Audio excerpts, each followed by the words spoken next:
Hello students, hope you are doing well. Today मैं बात करने वाली हूँ एक नोट्स मेकिंग के टिप्स के बारे में। हम नोट्स मेकिंग बहुत इंपॉर्टेंट है, हमको सबको पता है। ये हमको सबको पता है, लेकिन फिर भी हमारे नोट्स मेकिंग में कुछ गलतियाँ रह जाती हैं या फिर थॉरो नोट्स बनाने में कुछ दिक्कत आ जाती है। तो मैं आज वहीं पर बात करने वाली हूँ। नोट मेकिंग के कुछ प्रोसेस होते हैं जो रेलिवेंट प्रोसेस कहे जाते हैं। फास्ट प्रोसेस होगा नोट मेकिंग के कि कुछ नोट मेकिंग आप जब करो तो आप एक टेक्स्ट को अच्छे से पढ़ो। मल्टीपल रिसोर्सेस लेना बंद करो, सिर्फ एक रेफरेंस लो। मतलब गाइड बुक हो सकता है, एक टेक्स्ट हो सकता है, कोई भी बुक हो सकता है। अगर हो सके तो आप उस कंसेप्ट को अपने अपने कन्वीनियंट, मतलब जो भी रीजनल लैंग्वेज आपको प्रेफरेबल होगा, बस उससे आप रेफ़र करके पढ़ो, समझो। आपको समझना ज़रूरी है।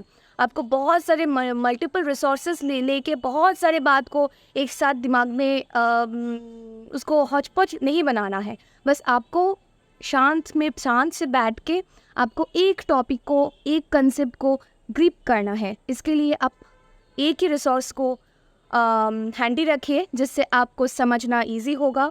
एंड हो सके तो आप उसको समझने के लिए आप आपके खुद के मदर टंग या फिर रीजनल लैंग्वेज जो भी है उसको ट्रांसलेट करके पढ़ें। इससे आपका यही फ़ायदा होगा। सेकेंड टिप यही होगा कि आप कुछ कॉन्सेप्ट को नोट्स बनाने के पहले आप कम से कम उसको 3 टाइम्स, मिनिमम उसको 3 टाइम्स रीड करें, जिससे कि आपको कंसेप्ट में एक एसेंस को पता चल जाएगा। क्योंकि आप तो थॉरो नोट्स नहीं बना सकते, हमारे पास आइदर टाइम नहीं होता है या फिर कुछ ऐसे भी प्रॉब्लम की हम उसको इग्नोर नहीं कर सकते। टाइम की प्रॉब्लम हो सकता है या फिर कुछ रिसोर्सेज के प्रॉब्लम खमियाँ हो सकती है।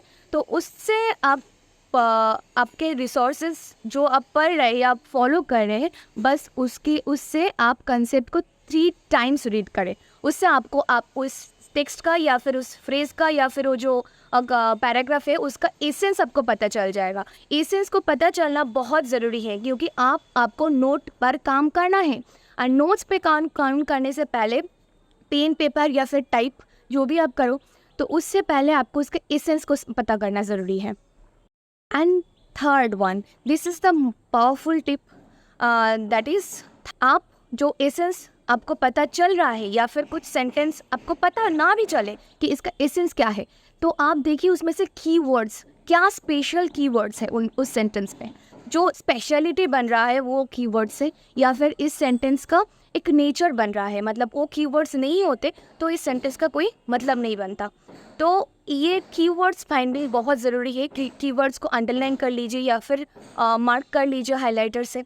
एंड देन आप पेन पेपर उठाइए या फिर टाइप करने बैठिए कि आपके नोट्स मेकिंग के, क्योंकि आपका एसेंस पता चल गया है, आपका कीवर्ड्स पता चल गया है, आप इसको लेके आप जस्ट फ्लो चार्ट या फिर माइंड मैप, इससे आप नोट्स बनाइए।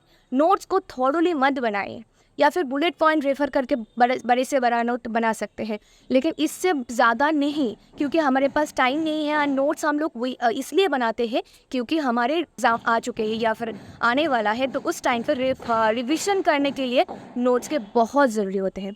और खुद के हैंड मेकिंग नोट्स तो बहुत चाहिए ही होते हैं।